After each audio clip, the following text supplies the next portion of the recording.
Na mai gida.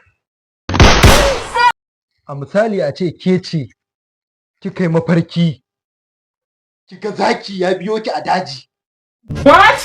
Kuma ga kin leƙa nan ba ki ga gurin guduwa ba. Ya zaki?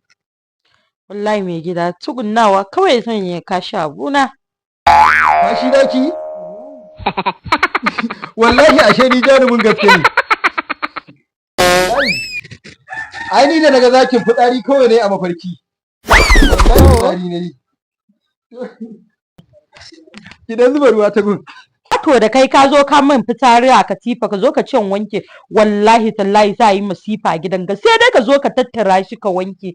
Ni wallahi ban iya wahala ba wahala na zo yi ba in zan wanke fitsarin kato wallahi ban iya yi me